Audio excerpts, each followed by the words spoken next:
Assalamualaikum warahmatullahi wabarakatuh. Nama saya Rio Alfarisi dari 12 MIPA 3. Di sini saya akan menjelaskan mengenai pembelahan sel, mitosis, dan meiosis. Ada 3 faktor yang mempengaruhi pembelahan sel. Yang pertama, pertumbuhan. Yang kedua, perbaikan jaringan yang rusak. Dan yang ketiga, reproduksi. Saksikan penjelasan dari saya.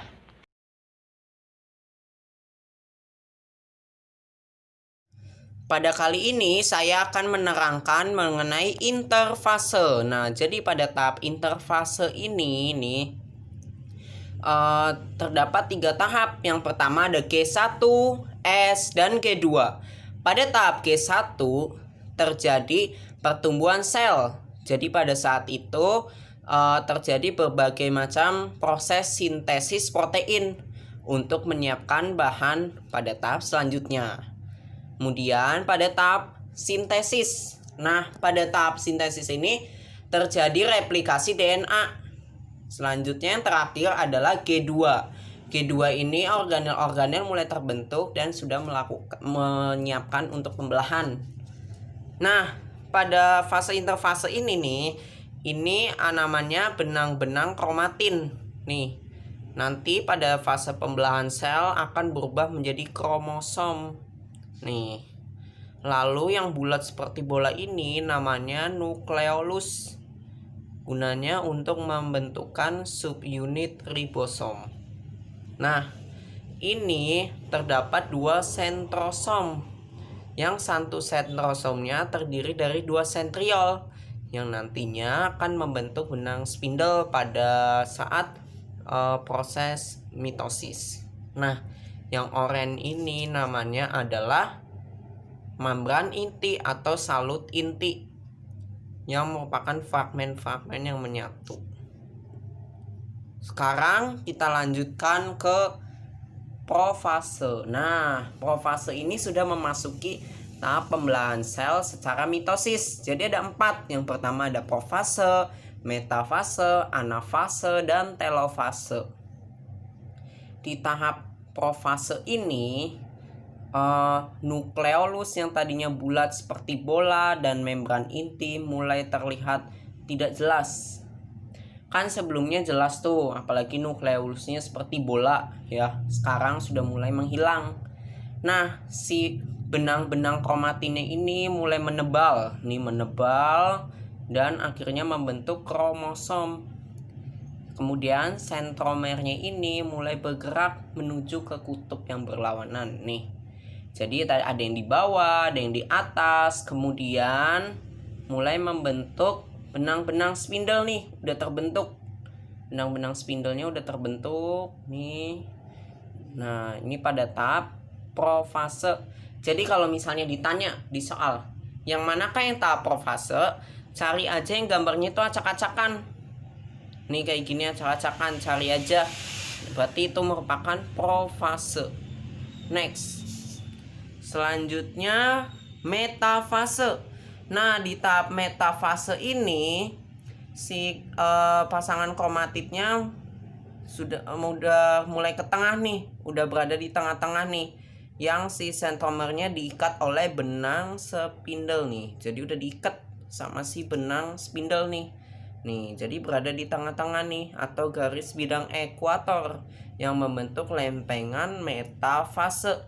Nah, kalau mau cara hafalnya gini aja, meta, meja yang di tengah nih, ada di tengah-tengah. Tuh. Selanjutnya kita ke tahap anafase. Di tahap anafase ini si kromatidnya ini mulai berpisah. Nih, ya. Berpisah nih masing-masing pasangannya nih. Berpisah. Jadi anafase itu fase perpisahan ya. Nah, jadi si kromosomnya itu ditarik oleh benang spindle untuk menuju masing-masing ke kutubnya, ke kutub yang masing-masing. Jadi ditarik. Nih, udah ditarik nih. Tadinya kan lengkap nih kromosomnya nih. Tadinya kan X nih. Nah, ini udah mulai berpisah nih. Nih, pisah. Nah, di tahap anafase ini kan ditarik oleh benang spindle. Nah, pembelahan ini disebut si karyosinesis ya. disebut sebagai kariosinesis. Nah, sekarang ke tahap selanjutnya, yaitu tahap telofase. Pada telofase ini kromosomnya itu udah berpindah nih, udah berada di kutubnya masing-masing nih. Ya, pada tahap ini membran inti juga sudah mulai terbentuk nih. Udah mulai kelihatan ya membran intinya. Nah, pada tahap telofase ini si kromosomnya ini akan lama-kelamaan tuh akan menipis ya. Jadi lama-kelamaan akan kembali membentuk menjadi benang kromatin. Nah, ini namanya tahap telofase.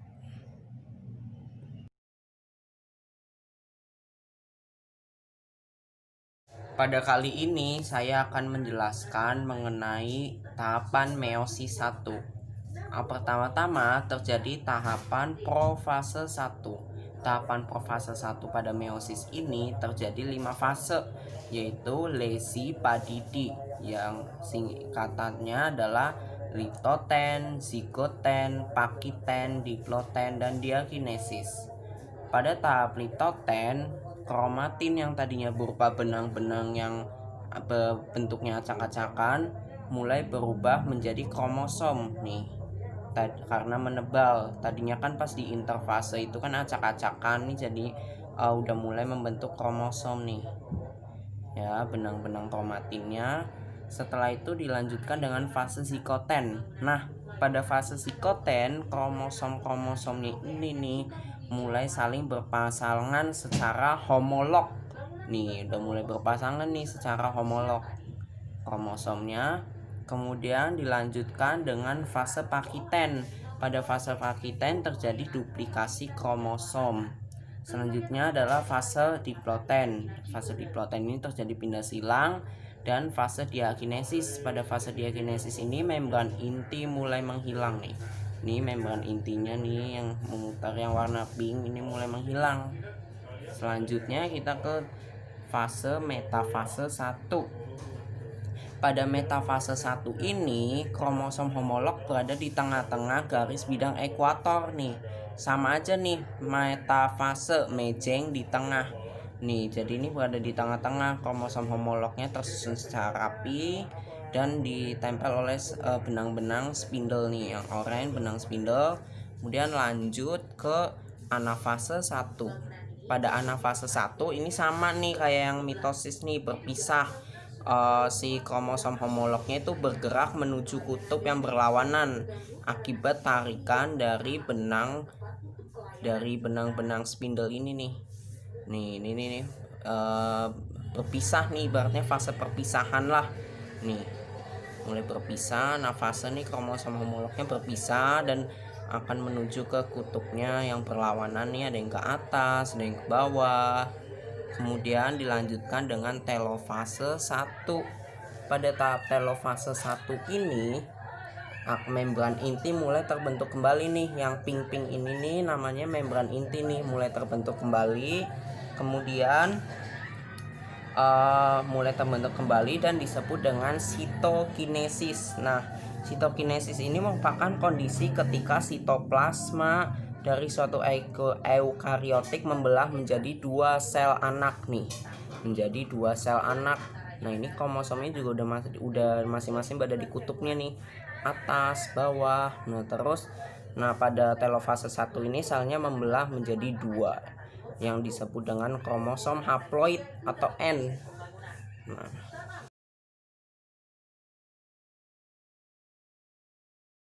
sekarang kita masuk ke meiosis 2. Nah, pada tahapan ini ada namanya promeat 2, yaitu profase 2, metafase 2, anafase 2, dan telofase 2. Nah, pertama-tama kita ke profase 2. Pada tahap ini, sentrosom membelah menjadi 2 sentriol. Ya, kemudian kromosom nih akan mulai memendek. Ya, serta membran inti sel nih, membran inti sel mulai menghilang. Nah, di tahap ini pula benang-benang spindle mulai terbentuk nih. Benang-benang spindle mulai terbentuk yang berfungsi menggerakkan kromosom pada saat sel membelah. lanjut ke tahapan metafase 2 ya. Pada tahapan metafase 2 ini kromosom nih mulai tersusun rapi nih. Kromosom homolognya nih tersusun rapi pada bidang-bidang ekuator nih. Ini sama aja ya, mejeng di tengah nih. Tersusun rapi di tengah-tengah nih. Dan yang salah satu ujungnya melekat pada sentromer nih. Diikat sama si benang spindle nih. Benang spindle. Kemudian lanjut ke anafase 2. Nah, pada tahap anafase 2 ini terjadi perpisahan sama ya. Jadi pokoknya intinya anafase 2 ini pemisahan kromatid dengan cara ditarik nih ujung-ujungnya dengan pada kutub yang berlawanan. Kemudian kromatid ini nih resmi menjadi kromosom nih, ditarik ujung-ujung kutubnya nih. Ditarik, kemudian masuk ke tahap terakhir yaitu telofase 2. Pada tahap ini benang-benang spindle nih yang tadinya oren-oren ini nih, oren-oren sekarang udah menghilang benang-benang spindlenya. Dan pada tahap telofase 2 ini nih membran inti nih yang warna pink-pink ini mulai terlihat. Nah, proses pembelahan ini namanya sitokinesis atau pembelahan sitoplasma. Nah, jadi pada tahap telofase ini akan menghasilkan 4 sel anakan.